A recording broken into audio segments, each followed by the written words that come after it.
صاحب کے حضرت السلام علیکم۔ سب سے پہلے میں اپنی جانب سے اور دوستوں کی جانب سے آپ حضرت کا شکریہ ادا کرتا ہوں کہ آپ مختصر دور کے باوجود ہمیں کور کرنے کے لیے آئے، کیونکہ آج ہم کے پروگرام کے سلسلے میں یہاں مظفرآباد آئے تھے، جو سمبولک ریاست جموں کشمیر کی راجدھانی ہے۔ وہ ہم نے سوچا کہ یہاں کی جو پریس کلب ہے، اس پریس کلب کی وساطت سے کچھ ہم پیغام دے دیں۔ ایک پیغام جدید کی حکومت کے لیے، دوسرا مظفرآباد کے حکمرانوں کے لیے، اور تیسرا سب سے زیادہ اسلام آباد کے لیے ہم کوئی ایک میسیج دینا چاہتے ہیں۔ اس پریس کانفرنس کے اندر ہم دو سیگمنٹس پہ بات کریں گے۔ پہلا سیگمنٹ تو یہ ہے کہ اس وقت گلگت بلتستان کے اندر کچھ کرنٹ ایشوز چل رہے ہیں، اس کے اوپر ہم بات کریں گے۔ سیکنڈ بات کریں گے ہم مظفرآباد سے ریلیٹڈ کچھ ایشوز ہیں ان کے اوپر۔ تو تیسرا یہ ہے کہ اسلام آباد ہمارے ساتھ نئے سرے سے کوئی معاملات طے کریں گے، اس کے اوپر ہم بات کریں گے۔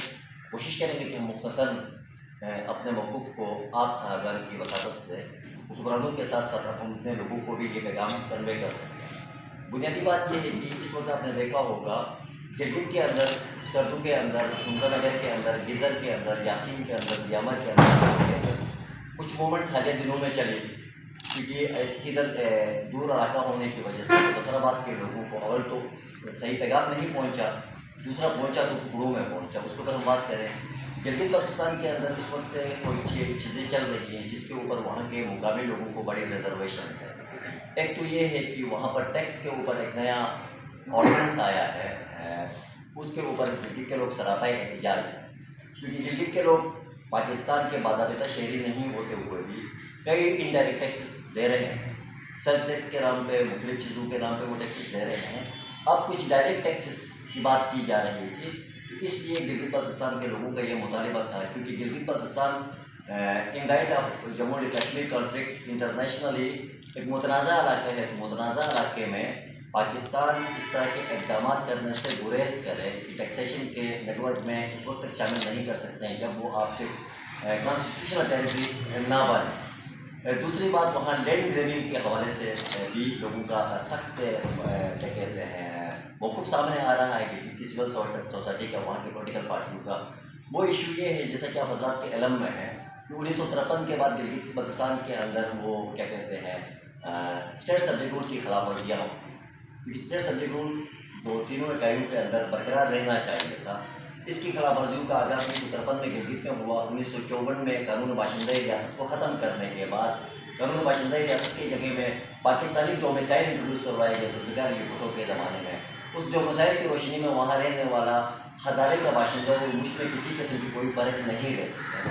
کوئی ہزارے کا آدمی بھی وہاں آ جائے، 2 سال وہاں رہے، وہاں کاروبار کرے، 10 مرلہ زمین خریدے، تو اس کے بھی وہاں حقوق اتنے ہی انٹیک ہے جتنے کہ میری انٹیک ہے۔